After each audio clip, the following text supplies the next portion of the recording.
សួស្តីបងបងពីរោងជាង DIY ដានីថ្ងៃនេះមានធ្នើមួយមកសាមញ្ញតែស្អាតបងក្នុងហុកឃើញទូចតែខាងក្រៅធំ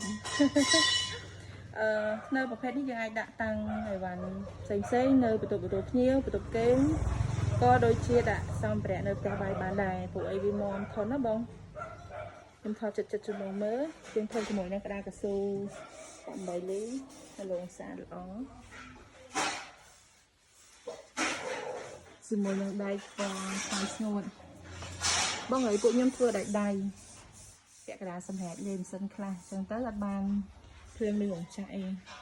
អាចមានអីតិចតួចអញ្ចឹងណាជាផតទេអញ្ចឹងទៅបងកុំប្រកាន់អីជាទូទៅអានេះយើងជួយថ្ងៃមុនពេលដឹកចេញទៅយ៉ាងណាក៏វាអត់អាចដូចរោងចក្រដែរអញ្ចឹងទៅសូមបងជាស្រ័យផងបងត្រូវការកម្លាំងម៉ូតតខ្នាតសូមជើញតាក់ទងមកកាន់ page DIY ដានីអរគុណច្រើនជម្រាបលាសំណាងល្អបាយបាយ